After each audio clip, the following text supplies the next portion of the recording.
Jésus.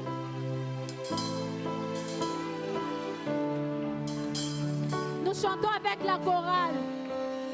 Dieu Tout-Puissant, Dieu Tout-Puissant, dans mon cœur considéré. Tout l'univers est créé par toi. Alléluia.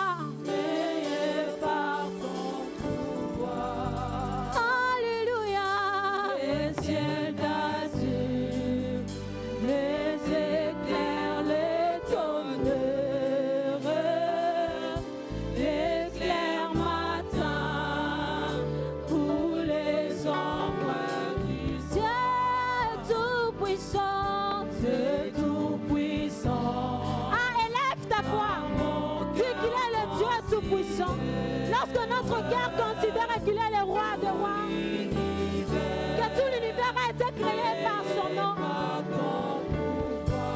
le clair d'azur, les étoiles, les éclairs, les tonnerres, l'éclair matin, où les ombres que tout mon être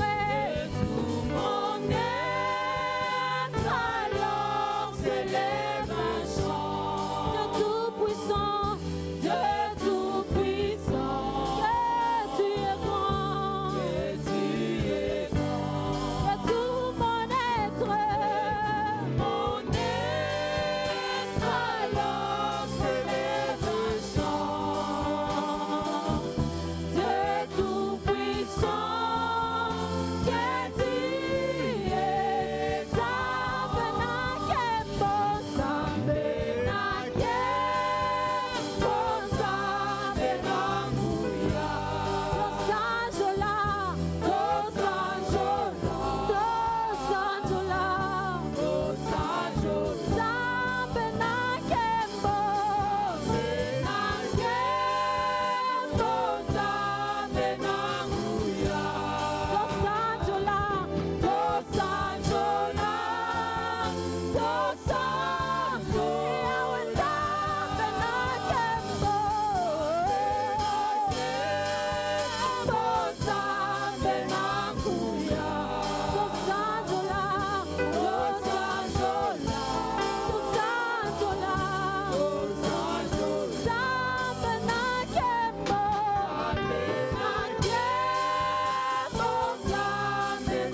les anges en ce lieu.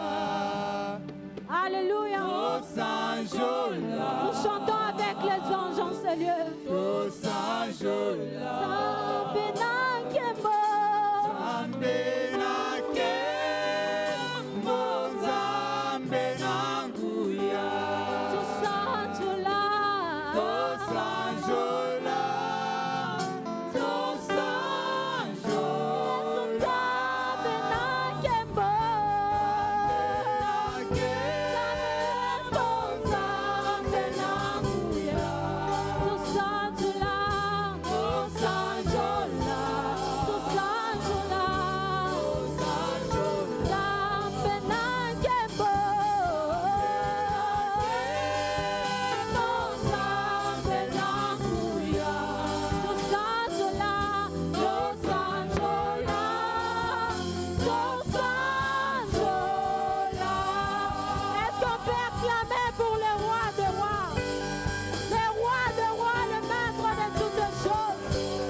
Laisse que ton nom soit exalté encore en ce jour. Laisse que ton nom soit exalté encore alors que nous sommes devant ton trône, alors que nous répondons à ton rendez-vous. Oui, comme c'est merveilleux de se retrouver dans ta présence, Seigneur. Comme c'est merveilleux de se retrouver dans l'assemblée des saints pour te louer et t'adorer. Là où tu fais des merveilles dans nos vies, dans nos cœurs, dans nos corps. Seigneur, lorsque ton nom soit béni encore ce matin, de nous avoir conduits jusque dans ta maison. À ton nom la gloire et à ton nom l'honneur au nom de Jésus. Amen. Avant d'écouter la parole de Dieu, nous avons un enfant à dédier au Seigneur ce matin.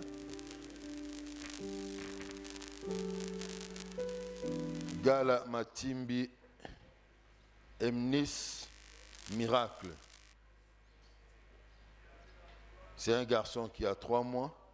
Nous prions aux parents de s'avancer. Alain Matindo Gala et maman Nénette Mateta, s'ils sont là. Ils ne sont pas là.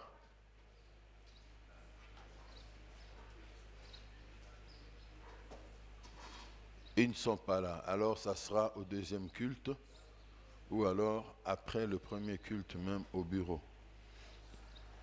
Seigneur, dispose nos cœurs à recevoir ta parole. Tu es le Dieu vivant, le Dieu tout-puissant qui parle. Et tu ne nous as pas amenés ici dans ta maison pour rien. C'est pour agir et pour parler encore dans nos cœurs, à nos cœurs.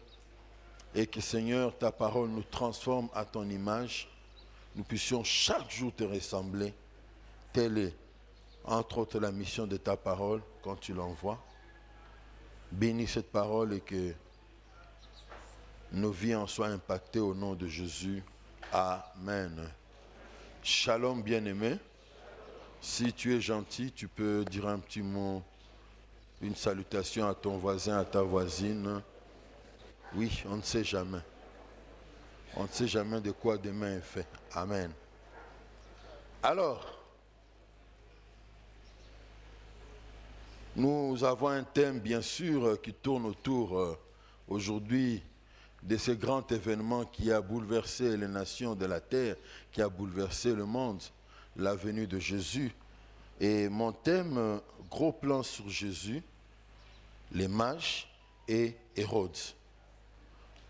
Gros plan sur Jésus, les mages et le roi Hérode. Pour cela, on va lire 3 textes principaux. Beaucoup de textes seront cités seulement et ceux qui voudront s'en procurer peuvent suivre nos messages sur YouTube ou bien sur Facebook. Je vous encourage à avoir l'habitude d'aimer nos prédications pour qu'un plus grand nombre puisse en bénéficier. Lisons Matthieu chapitre 2, versets 1 à 18, et puis 1 Pierre 5, versets 5 à 6, et puis nous lirons Proverbe 16, verset 18. La parole de Dieu déclare ceci, Matthieu chapitre 2, 1 à 18. Jésus étant né à Bethléem, en Judée, au temps du roi Hérode, voici des mages d'Orient arrivèrent à Jérusalem et dirent, où est le roi des Juifs qui vient de naître? Car nous avons vu son étoile en Orient et nous sommes venus pour l'adorer. Le roi Hérode, ayant appris cela, fut troublé tout Jérusalem avec lui. Il assembla tous les principaux sacrificateurs et les scribes du peuple et il s'informa auprès d'eux où devait naître le Christ. Ils lui dirent, à Bethléem en Judée, car voici ce qui a été écrit par le prophète. Et toi, Bethléem, terre de Juda, tu n'es certes pas la moindre entre les principales villes de Juda, car de toi sortira un chef qui paîtra Israël, mon peuple. Alors Hérode fit appeler en secret les mages et s'enquit soigneusement auprès d'eux depuis combien de temps l'étoile brillait. Puis il les envoya à Bethléem en disant, allez, prenez des informations exactes sur les petits enfants. Quand vous l'aurez trouvé, faites-le moi savoir afin que j'aille aussi moi-même l'adorer. Après avoir entendu le roi y partir, et voici l'étoile qu'ils avaient vue en Orient marchait devant eux jusqu'à ce qu'étant arrivée au-dessus du lieu où était le petit enfant, elle s'arrêta. Quand ils aperçurent l'étoile, ils furent saisis d'une très grande joie. Ils entrèrent dans la maison, virent le petit enfant avec Marie sa mère, se prosternèrent et l'adorèrent. Ils ouvrirent ensuite leur trésor et lui offrirent en présent de l'or, de l'encens et de la myrrhe. Puis, divinement avertis en songe de ne pas retourner vers Hérode, ils regagnèrent leur pays par un autre chemin. Lorsqu'ils furent partis, voici un ange du Seigneur apparut en songe à Joseph et dit, « Lève-toi, prends le petit enfant et sa mère, fuis en Égypte et reste-y jusqu'à ce que je te parle, car Hérode cherchera le petit enfant pour le faire périr. » Joseph se leva, prit de nuit le petit enfant et sa mère et se retira en Égypte. Il y resta jusqu'à la mort d'Hérode, afin que s'accomplisse ce que le Seigneur avait annoncé par le prophète, « J'ai appelé mon fils hors d'Égypte. » Alors, Hérode, voyant qu'il avait été joué par les mages, s'est mis dans une grande colère et il envoya tuer tous les enfants de 2 ans et au-dessous qui étaient à Bethléem et dans tout son territoire, selon la date dont il s'était soigneusement enquis auprès des mages. Alors s'accomplit ce qui avait été annoncé par Jérémie le prophète. On a entendu des cris à Rama, des pleurs et de grandes lamentations. Rachel pleure ses enfants et n'a pas voulu être consolée parce qu'ils ne sont plus. 1 Pierre 5, versets 5 à 6.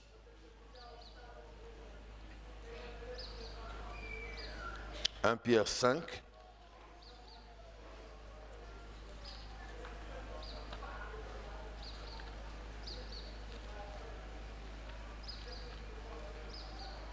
Un Pierre, un petit livre, juste avant Apocalypse, juste avant les épîtres de Jean, chapitre 5, versets 5 à 6.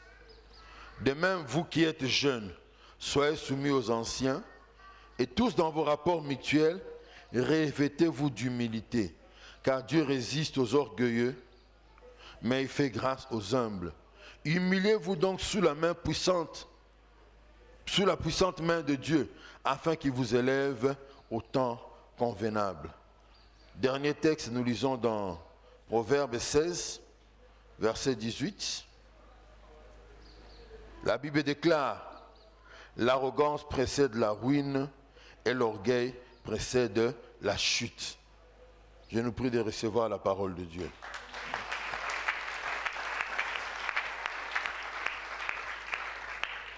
Alors que nous célébrons l'une des fêtes les plus importantes de la chrétienté, il a plu au Seigneur que nous puissions focaliser notre attention sur quelques noms qui sont étroitement liés à l'événement de la nativité, à l'événement de Noël. Toutes ces personnes, par leur conduite, nous donnent des leçons importantes pour la vie. Quelles sont ces personnes? Nous les avons déjà citées dans l'intitulé, l'enfant Jésus, les mages et le roi Hérode. Alors, l'enfant Jésus, premièrement, qui plaise à Dieu que je finisse tout ce que j'ai prévu, mais même si je ne finis pas le tout et que je m'arrête à Jésus, je ne commets pas un péché parce qu'il est digne d'être exalté par-dessus tout. Alléluia. Cet enfant qui est né à Bethléem n'était pas n'importe qui. Il est l'incarnation de Dieu.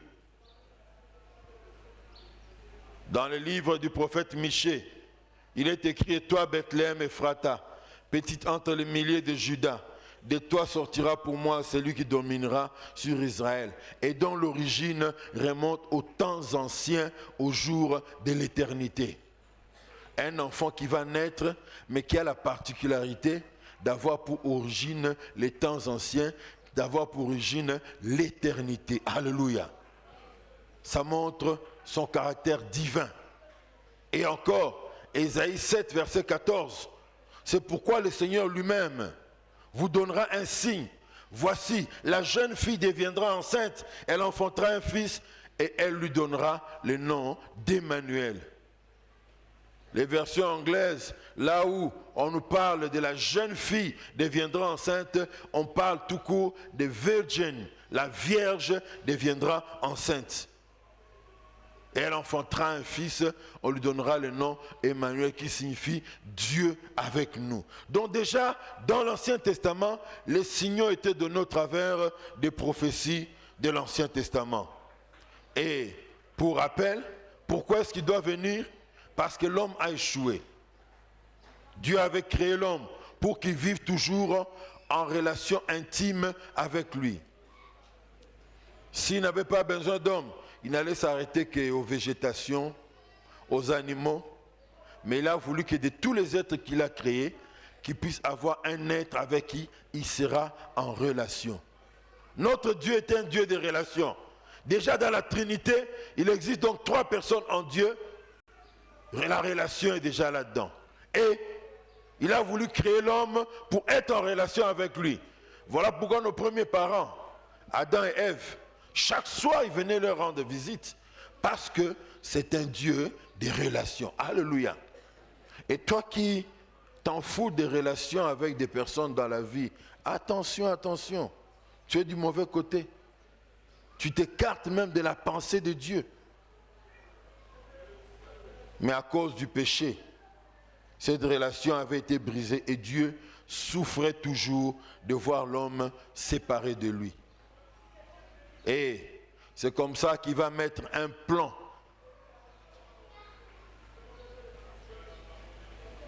pour qu'un jour, il prenne la condition d'homme. Cet enfant dont Michel nous a parlé, cet enfant dont Isaïe 7,14 nous parle, la Vierge deviendra enceinte et elle enfantera un fils et elle lui donnera le nom d'Emmanuel. La seule solution pour notre salut était que Dieu prenne la condition d'homme pour venir nous sauver. Alléluia. Voilà pourquoi cet enfant est né. Et Jean 1, verset 14, nous parle de l'accomplissement, la manifestation de cette promesse de l'Ancien Testament. Et la parole a été faite chair. Et elle a habité parmi nous, pleine de grâce et de vérité. Et il poursuit.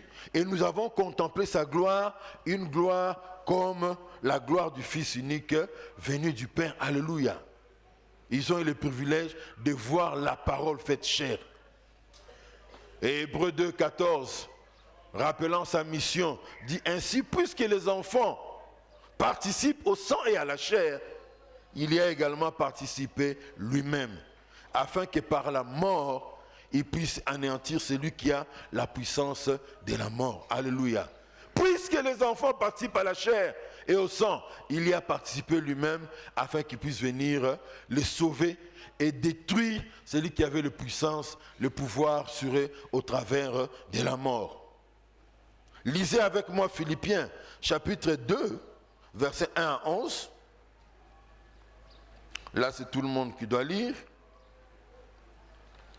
Si tu n'as pas de Bible, c'est regrettable, hein? Ceux qui viennent à l'église sans Bible, sans notes. Philippiens chapitre 2, versets 1 à 11. La parole de Dieu nous dit ceci. Si donc il y a quelque consolation en Christ, s'il y a quelque soulagement dans la charité, s'il y a quelque union d'esprit, s'il y a quelque compassion et quelque miséricorde, rendez ma joie parfaite. Ayant un même sentiment, un même amour, une même âme, une même pensée. Ne faites rien par esprit de parti ou par vaine gloire, mais que l'humilité vous fasse regarder les autres comme étant au-dessus de vous-même. Que chacun de vous, au lieu de considérer ses propres intérêts, considère aussi ceux des autres. Et en vous les sentiments qui étaient en Jésus, lesquels existant en forme de Dieu, n'a point regardé comme une proie arrachée d'être égal avec Dieu, mais s'est dépouillé lui-même, en prenant une forme de serviteur, en devenant semblable aux hommes, et ayant paru comme un simple homme, il s'est humilié lui-même, se rendant obéissant jusqu'à la mort, même jusqu'à la mort de la croix. C'est pourquoi aussi Dieu l'a souverainement élevé et lui a donné le nom qui est au-dessus de tout nom, afin qu'au nom de Jésus, tout genou fléchisse dans les cieux, sur la terre et sous la terre, et que toute langue confesse que Jésus-Christ est Seigneur, à la gloire de Dieu le Père. Amen. Dans ce passage bien-aimé, qui nous donne une doctrine fondamentale sur la personne et l'œuvre de Christ, en réalité, Paul n'avait pas l'intention de donner cette doctrine-là. Il s'adressait aux chrétiens de l'église de Philippe. Il voulait leur éclairer, ses disciples, sur l'importance de l'humilité. Être humble dans l'église, être humble dans la vie courante, nous épargnera de beaucoup de problèmes. Alléluia. Il y a certaines personnes qui pensent qu'ils sont meilleurs que les autres, et quand on apprécie quelqu'un d'autre, aïe, aïe, aïe, aïe, ça ne va pas. Ça brûle au-dedans de lui. On ne m'a pas vu, moi. J'ai eu un frère ici dans l'église. Il servait dans un groupe au sein de l'église. Quand on donne une parole d'encouragement devant l'assemblée au sujet de tout le groupe, ah vraiment, les pasteurs ne nous encouragent pas vraiment. Hein? Ah vraiment, tout ce que nous faisons vraiment ne nous encourage pas. Le problème n'est pas là-bas. Le problème c'est qu'il fallait citer son nom à lui. Ah, là, son orgueil est satisfait. L'apôtre nous apprend l'exemple de Jésus-Christ. Il nous dit, ayez pour modèle notre Seigneur Jésus-Christ. Considérez les autres comme supérieurs à vous-même. Lui qui était Dieu, existant en forme de Dieu, il n'a pas regardé comme une proie arrachée d'être égal à Dieu. Mais qu'est-ce qu'il a fait?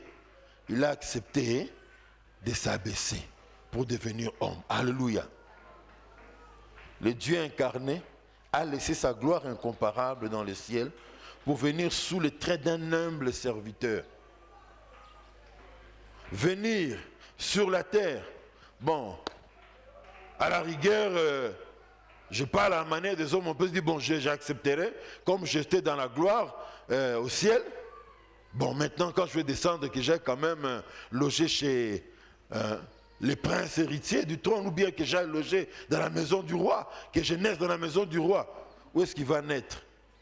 Dans un endroit où les animaux mangent. Quelle humilité! Et Dieu nous enseigne, au travers de l'événement de la Noël, de la nativité, première leçon, l'humilité. C'est que c'est des gars dans la vie de Jésus. Et Paul nous le recommande afin que nous marchions dans l'humilité. Alléluia. Par ses propos, il veut nous faire comprendre que l'humilité de Christ doit se retrouver chez tous ceux qui sont appelés ses disciples. Alléluia. Un jour, j'ai reçu un visiteur à la maison, il avait prêché à l'église et à la fin, quand on rentre à la maison, il dit, oh, j'ai rencontré l'homme qui avait fait telle œuvre d'art qui se trouve là chez toi. Hein? Oh, oui, ben non, il est venu me trouver, il me dit, ah, tu vois, là chez lui, il y a telle chose. Oh non, telle chose que tu vois chez le pasteur, c'est moi. Non, soyons humbles. Alléluia. L'humilité précède la gloire. Alléluia. Très important, bien-aimé. Dieu accorde, le verset 9 à 11 nous le fait voir, de Philippiens chapitre 2, qu'il accorde une grande considération à ceux qui sont humbles. Ce qu'il a fait pour son Fils unique. La Bible dit, c'est pourquoi, à cause de son humilité, sous-entendu, c'est pourquoi aussi Dieu l'a souverainement élevé et lui a donné le nom qui est au-dessus de tout nom, afin qu'au nom de Jésus, tout genou fléchisse dans les cieux, sur la terre et sous la terre, et que toute langue confesse que Jésus est Seigneur, à la gloire de Dieu le Père. Alléluia. Quand nous marchons dans l'humilité, Dieu va nous élever. Voilà pourquoi je suis d'accord avec l'apôtre Pierre quand il dit, de même, vous qui êtes jeunes, soyez soumis aux anciens. Et tous, Dans vos rapports mutuels, revêtez-vous d'humilité, car Dieu résiste aux orgueilleux, mais il fait grâce aux humbles. Alléluia. Psaume 25, verset 9 nous dit, il conduit les humbles dans la justice, il enseigne aux humbles sa voie. Alléluia. Celui qui se sent petit devant Dieu, Dieu va le conduire. Celui qui se sent petit devant Dieu, Dieu va se révéler à lui. Celui qui se sent petit devant Dieu, Dieu lui montrera beaucoup de bons chemins dans la vie pour qui le conduiront dans sa destinée. Alléluia. Très important, bien-aimé. Ça, c'était la première chose à retenir. Deuxièmement, les mages. Dans Matthieu chapitre 2, versets 1 à 2, nous l'avons lu. On nous parle des mages. Et ces hommes, qui sont-ils? Sont des gens qui sont venus de l'Orient, plus précisément de l'actuel Iran. Et on nous les décrit comme étant des savants. Bon, vous savez, nous qui avons étudié dans les écoles catholiques, c'est avec beaucoup de lutte que je lis ce texte fidèlement comme elle est décrite dans la Bible. La tendance, c'est de vouloir dire qu'ils sont à trois. Or, nulle part dans la Bible, on a dit qu'ils sont à trois. La tendance de pouvoir les appeler les rois mages, mais nulle part on nous dit qu'ils sont des rois. Amen. Hein? On doit rester scripturaire. Les principes de base dans l'interprétation de la Bible, c'est que là où la Bible se tait, qu'est-ce que nous faisons? Hein? Nous nous taisons aussi. Alléluia. Ils venaient de l'actuel Iran. Ils étaient des savants spécialisés dans l'astrologie, la médecine et les sciences naturelles. Et probablement des hommes très haut placés dans la religion de leurs ancêtres. Et leur présence aux côtés de Jésus nous enseigne que Jésus est digne de recevoir un honneur royal de la part de tous les hommes. Alléluia. Cet enfant qui était né n'est pas n'importe qui. C'est un enfant divin, qui a la nature divine. C'est un enfant qui est Dieu, comme Michel a dit, dont les origines remontent à l'éternité. Et leur présence aux côtés de Jésus nous renseigne que les Juifs, tout comme les païens, ont leur place dans le plan rédempteur de Dieu. Dieu avait mis en place un plan, non seulement pour le salut des Juifs, mais aussi, même pour les païens, ils ont une place dans le plan que Jésus est venu accomplir. Voilà pourquoi Dieu s'est révélé à ces hommes. Ces hommes nous marquent sur deux points, leur foi et leur humilité. Vous savez, ce n'est pas donné à tout le monde de quitter Iran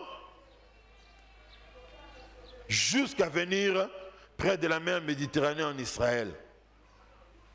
Ils ont interprété les messages que l'étoile leur donnait. Ils ont compris que non. Avec leur intelligence, Dieu leur a permis de comprendre. Vous savez, Dieu nous parle souvent dans le langage qui nous est facile. Hein? Il s'arrange pour parler dans le langage qui nous sera compréhensible. Et comme ils étaient des savants, il leur a parlé dans le langage des savants pour qu'ils comprennent que, voilà, il y a un grand homme qui est en train de naître en Israël. Voici son étoile. Et ils se sont dit non, on doit aller rendre hommage à ce roi qui vient de naître. Ils ont parcouru de longues distances pour venir l'adorer. Ça démontre leur foi. La foi entraîne quelquefois la détermination. La foi va avec la persévérance. Et ces hommes n'ont pas baissé les mains, ils sont venus jusqu'à Jérusalem. Mais une fois à Jérusalem, ils n'ont plus vu l'étoile. Ils ont voulu prendre des renseignements. Un tel événement, une personne divine comme celle-là qui vient de naître, certainement tout le monde doit être au courant. Chose bizarre. Et le roi qui régnait, et les souverains sacrificateurs, et les hautes, les gens de la haute religion, les gens haut placés, disons, dans la religion du judaïsme, qui priaient chaque jour pour la venue du Messie, ils vont apprendre ça même. Ils ne vont pas se déplacer. L'une des bizarreries de l'homme, c'est cela. Hein? on prie pour que Dieu nous visite. Mais le jour que Dieu nous visite, on ne croit pas que c'est Dieu qui nous a visités. On est en train de prier pour que Pierre sorte de la prison. Quand il sort de la prison, on ne croit pas que Pierre puisse sortir de la prison. Oh, mais pourquoi est-ce que tu pries? En quoi est-ce que tu mets ta foi dans ces dieux? Des gens sont venus à des kilomètres pour venir voir le roi des rois qui venait de naître. Mais ceux qui étaient à 0 mètre de lui, ils n'ont pas fait les pas pour aller pour le visiter. Quelle grande foi! Malgré leur haut rang. Et ils ont apporté des cadeaux de grande valeur pour honorer le roi, selon son rang. Mais non seulement c'est leur foi qui nous... Il n'y a pas que leur foi qui nous marque, mais leur humilité de cœur aussi nous marque. Pourquoi Dieu a choisi de se révéler seulement à eux et pas à d'autres? Parce que Dieu a vu dans leur cœur la disponibilité à écouter. Ils avaient le cœur comme les petits enfants, l'humilité de cœur. Voilà pourquoi il leur a réservé la primaire de l'information relative à la naissance du roi sauveur. Nous l'avons lu et je le répète encore. 1 Pierre 5. Revêtez-vous d'humilité car Dieu résiste aux orgueilleux, mais il fait grâce aux humbles. Si Dieu voit l'humilité du cœur d'une personne, il va s'approcher de cette personne et permettra à cette personne-là de le connaître et de marcher avec lui. Alléluia. C'est ainsi que Dieu a l'habitude d'agir. C'est ainsi que, même dans nos familles, vous allez voir quelqu'un qui est loin du Seigneur, mais le respect pour les chrétiens, le respect pour les serviteurs de Dieu, le respect pour la maison de Dieu, ça montre l'attitude d'humilité de la personne et ce n'est pas étonnant de voir un jour cette personne-là rencontrer le Seigneur. Alléluia. Ça me rappelle quand j'habitais ce quartier encore,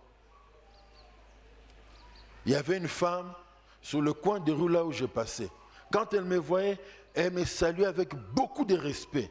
Je dis, oh, mais qu'est-ce qui fait que cette femme me salue avec tant de respect?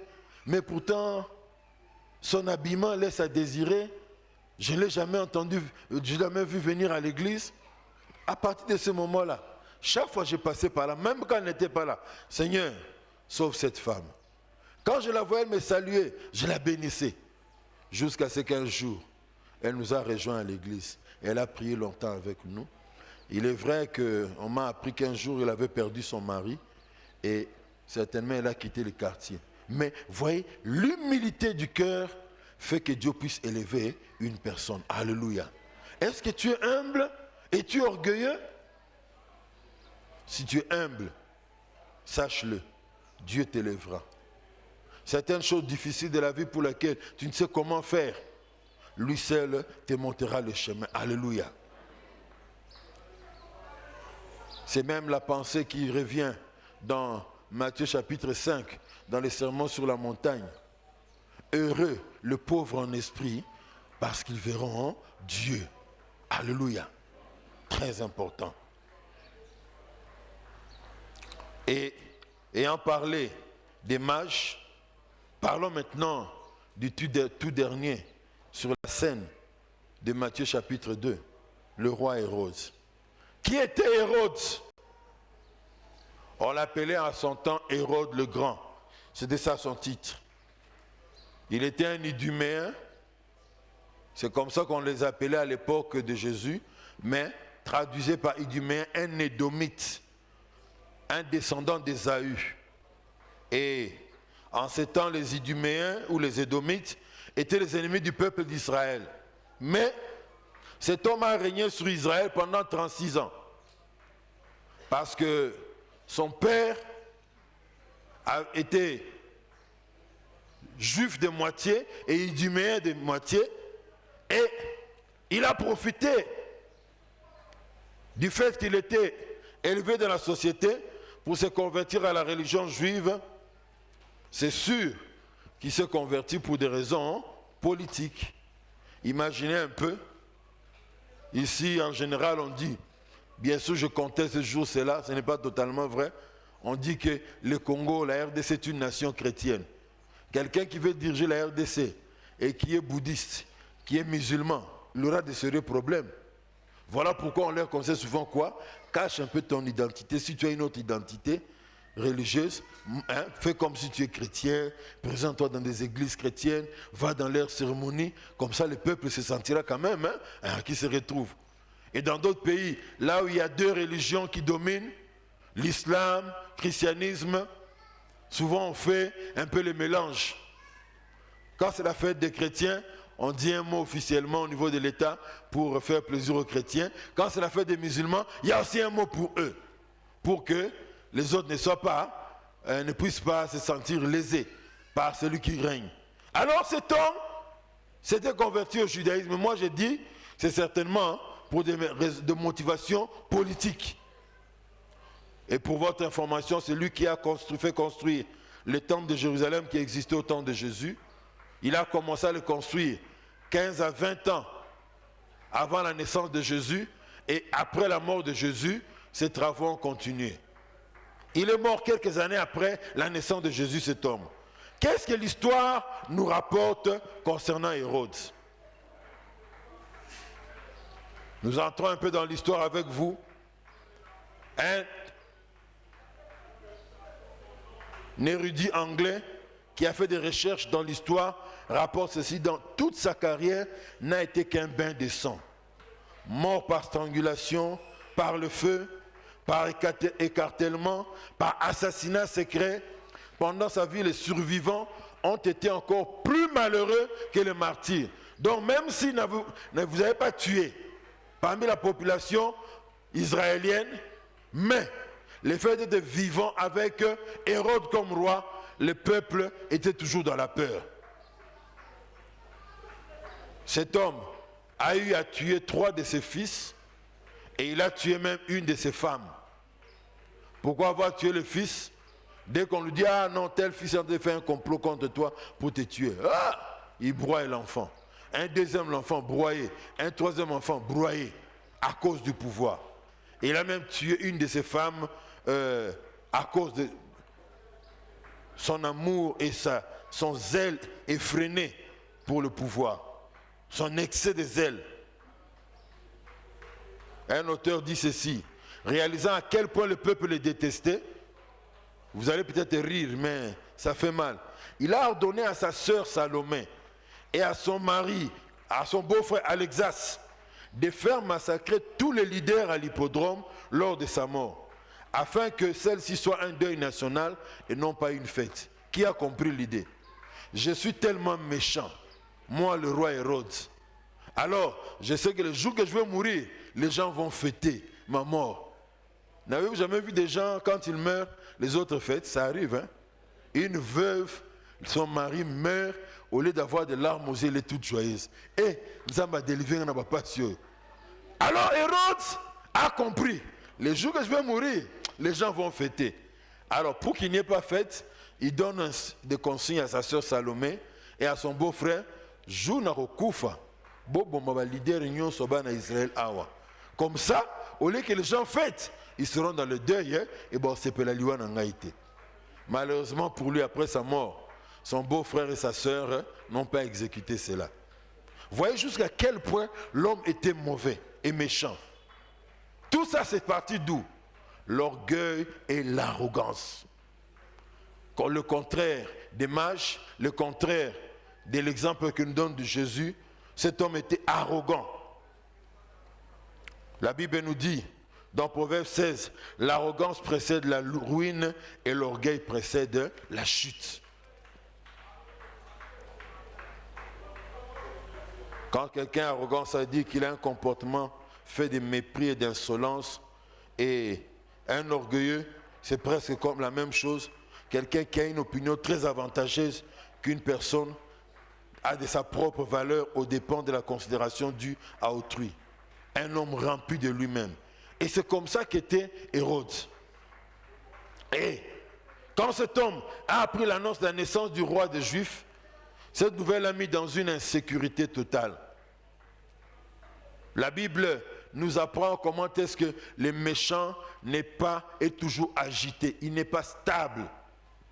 Des fois même le méchant, sans que quelqu'un le combatte, il peut être seul quelque part et il est troublé dedans de lui-même par ses propres pensées. Tu apparais à ce moment-là, on peut même te gifler, on peut même te taper avec un bâton. Et puis il sursaute, il s'excuse.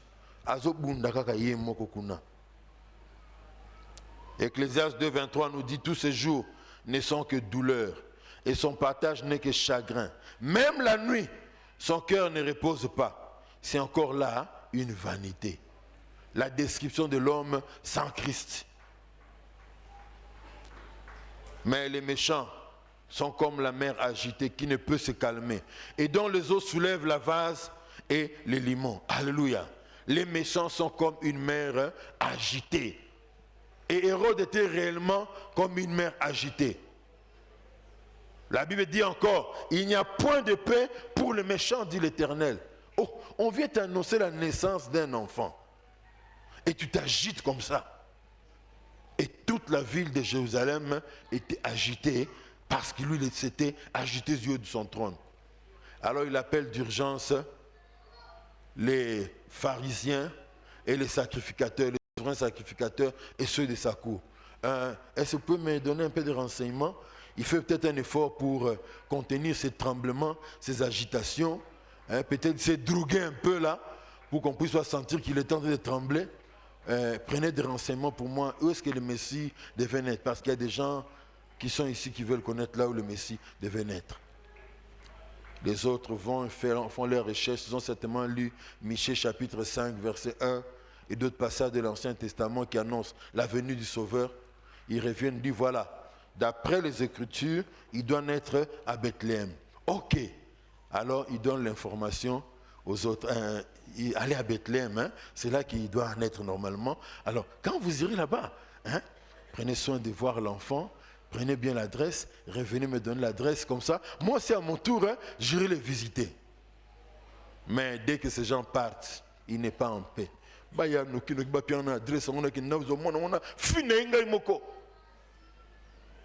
Arrogant, orgueilleux, rempli de lui-même.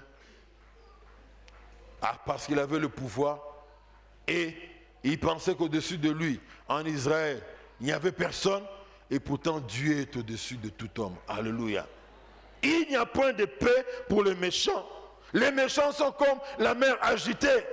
Y a-t-il quelqu'un ici qui répond à ce profil de méchant?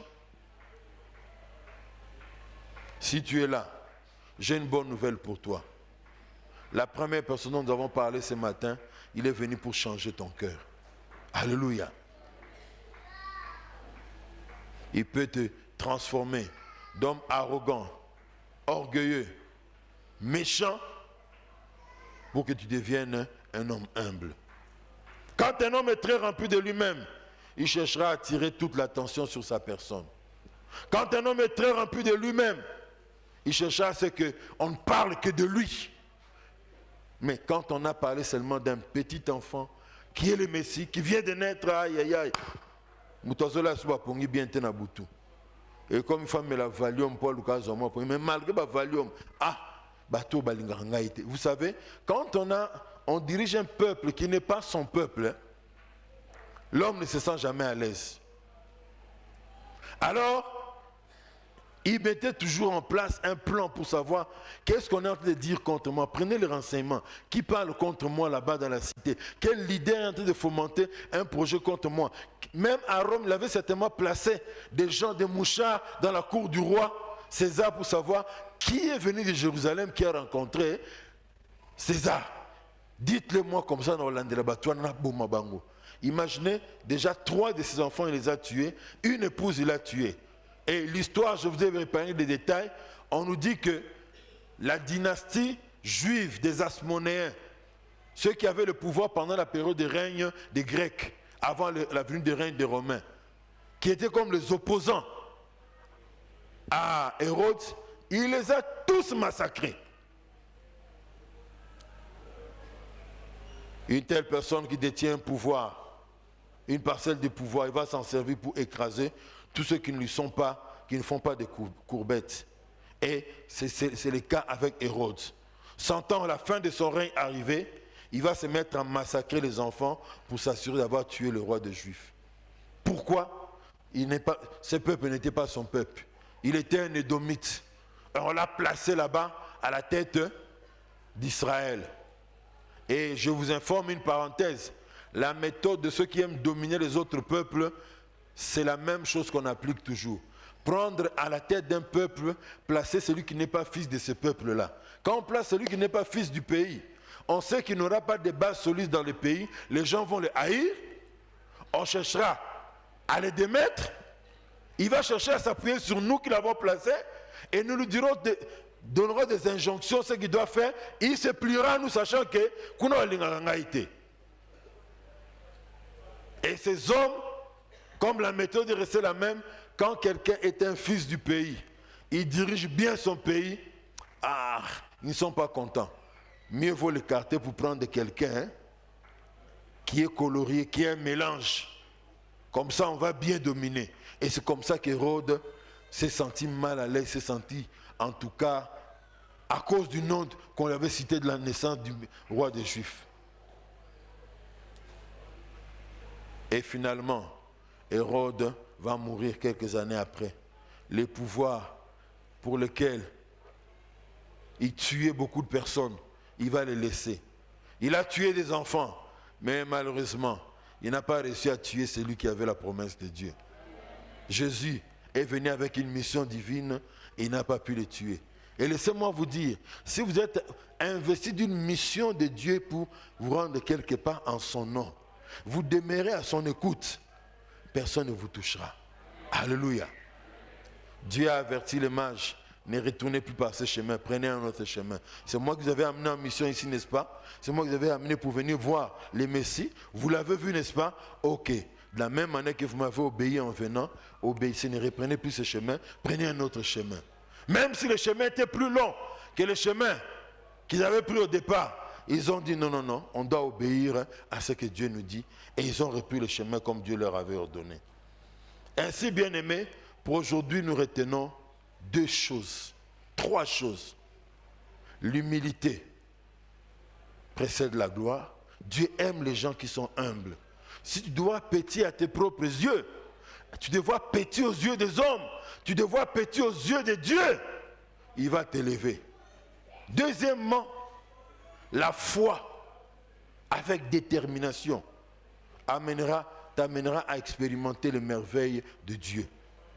Ces hommes avaient une foi, la foi avec détermination, une foi agissante, comme nous pourrons l'appeler, au point où ils ont marché des kilomètres pour venir voir les Messies qui venaient de naître.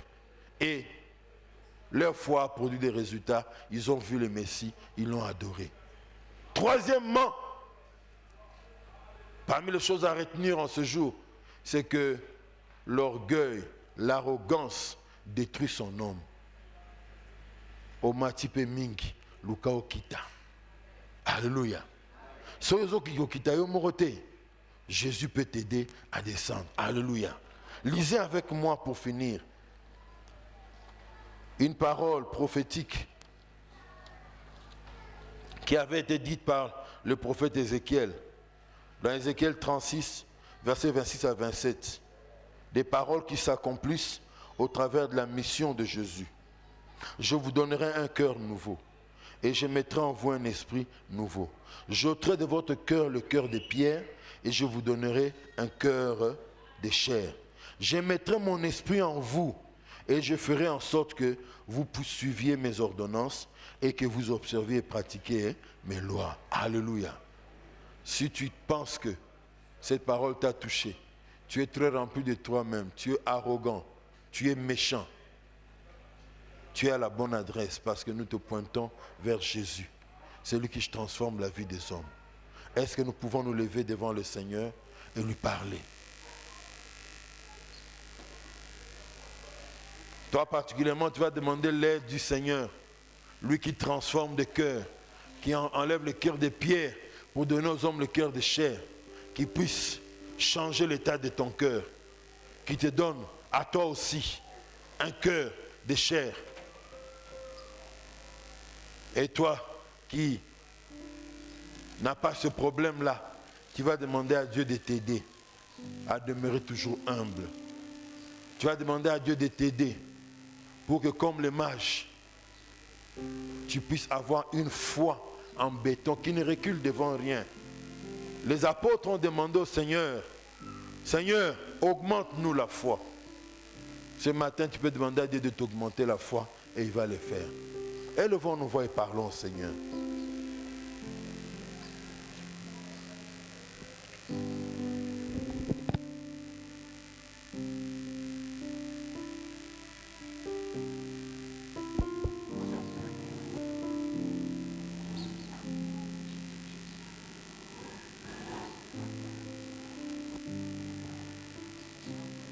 Cœur de chair, oh Dieu.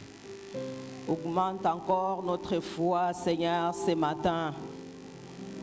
Augmente encore notre foi, Seigneur, que nous puissions persévérer, Yahweh. Que nous puissions être déterminés, Seigneur, oh mon Dieu. Nous avons besoin de toi, Seigneur. Nous avons besoin de toi, Yahweh. Augmente notre foi, Jésus. Alléluia. Alléluia. Merci Seigneur.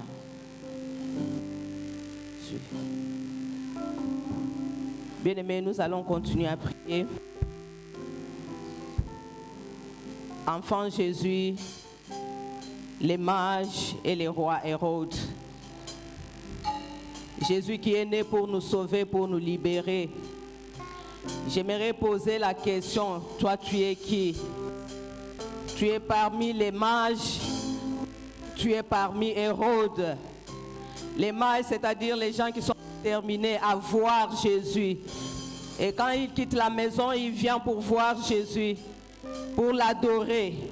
Et il adore ce qu'il a amené, premièrement son cœur. Les mages qui sont déterminés parce qu'ils ont entendu une parole, parce qu'ils ont eu une information qui a un est né. Ils se sont déplacés pour voir Jésus. Que tu es Hérode, celui qui tue. Peut-être tu es là pour décourager même ceux qui sont engagés pour voir Jésus, pour adorer Jésus. Peut-être tu es là, massacrer les autres, minimiser les autres. Que tu puisses prier. Demander à Dieu que le Seigneur te remplisse de ce cœur-là d'humilité. Que tu te réveilles d'humilité. Que tu ne sois pas arrogant. Que tu aies une détermination, Seigneur, quand je viens dans ta maison, c'est pour te voir, t'adorer, te louer avec tout ce que j'ai.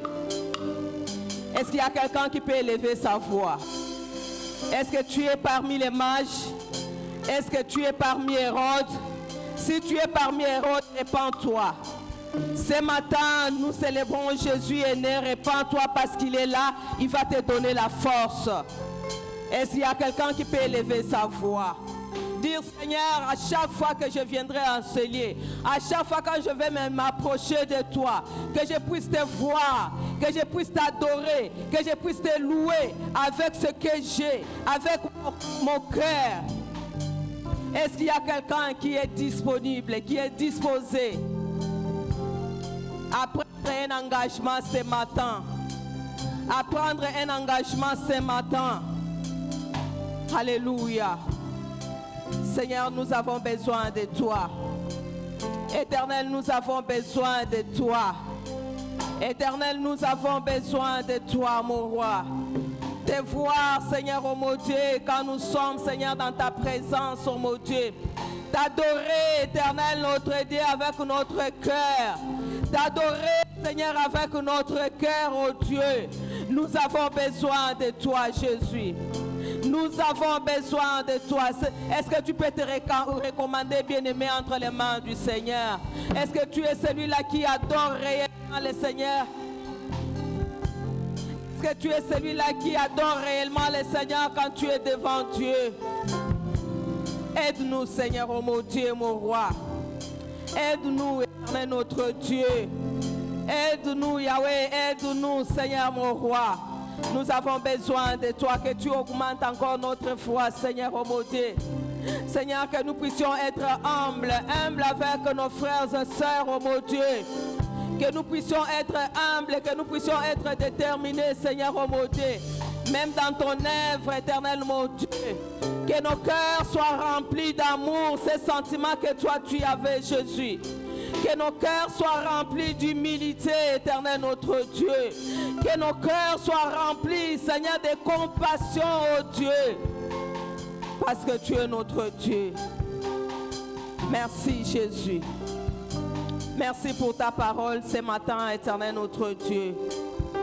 Merci parce que tu nous as parlé, ô éternel mon roi. Que ton nom soit béni, que ton nom soit exalté à jamais. Seigneur, nous voulons, ô Dieu, te donner ce que tu as mis entre nos mains comme offrande, dîme, libéralité, éternel notre Dieu. Que tu bénisses chacun de nous, Seigneur, qui a préparé quelque chose, ô mon Dieu, mon roi. Que cela contribue pour l'avancement de ton œuvre. Au nom de Jésus, Amen.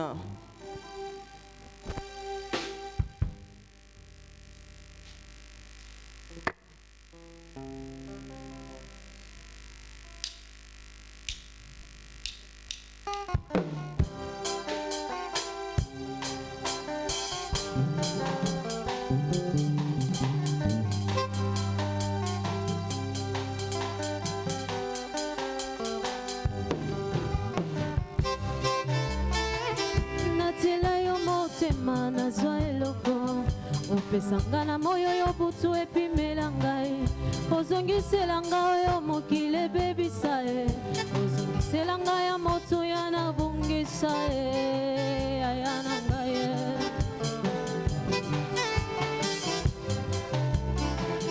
oya nolanga losambo nasala na bosana losambo kukubi ya nopesi na miso ya bato oboya na mema likambo elekinga moto Zambe na ngai yebi epekiselo te o yaya na ngai ye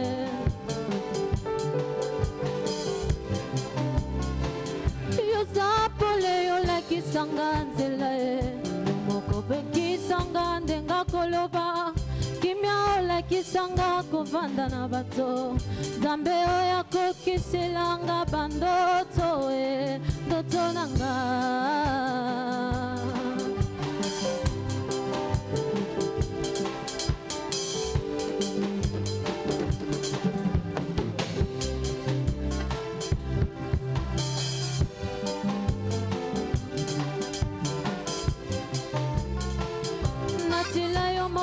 Mana zwa eloko opesanga na moyo yo butu epimela ngai ozongisela ngai yo mokili ebebisa ye ozongisela ngai ya moto ya na bungisa ye aya na ngai ye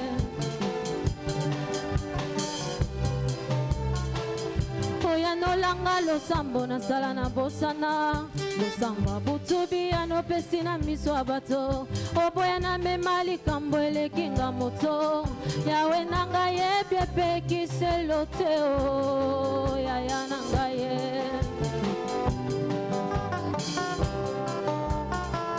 opekisanga nakoma miso baibai oyo opesa na basusu natale kulusu epai nyonso eutaka nazuwa oyo opesa na baninga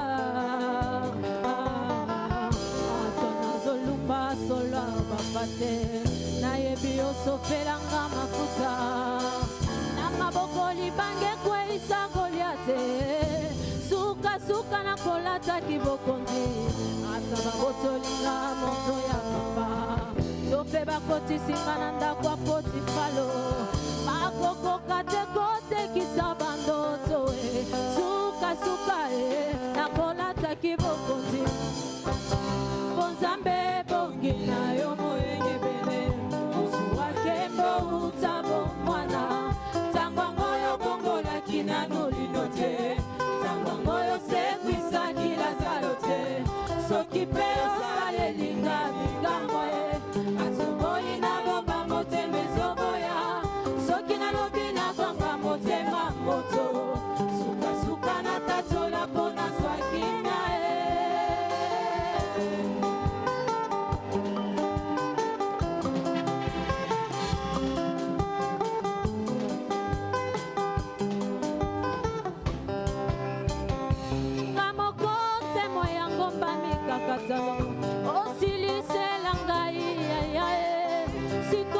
kontima nange mati talo yembwa motema yango yo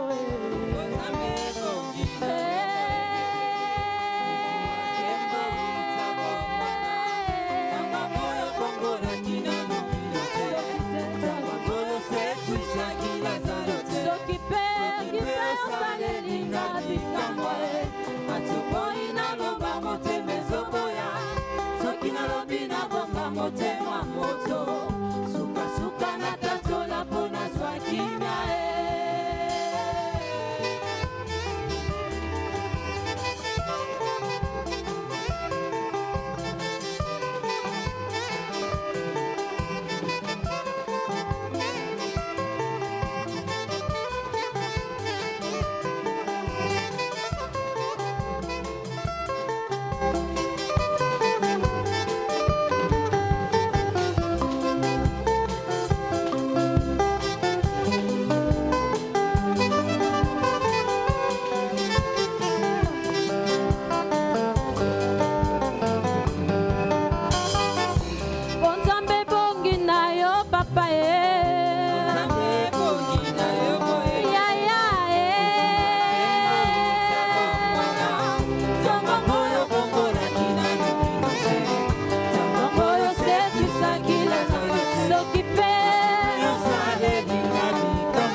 Gloire à Dieu. C'est merveilleux d'être dans sa présence, n'est-ce pas? Voilà pourquoi je dis toujours, ne faites tout pour ne pas rater le ciel, à cause des choses de ce monde. Parce que là-bas, ça sera plus que ça. Et là, ça ne sera plus aux 2 heures du temps, Bokatio, non, Bazona, Moussala, Otembal, Noazo Bengo, pour nos lamba foufou. Non, ça sera seko na seko, libé na libéla. Merveilleux. Alors, nous avons nos enveloppes pour la dîme. Ceux qui prennent ces enveloppes, c'est pour ramener la dîme dans la maison du Seigneur à la fin du mois quand ils vont recevoir leur salaire, ou même au début du mois prochain, et vous allez ramener la dîme dans la maison du Seigneur. Vous êtes là, vous voulez prendre l'enveloppe, levez votre main.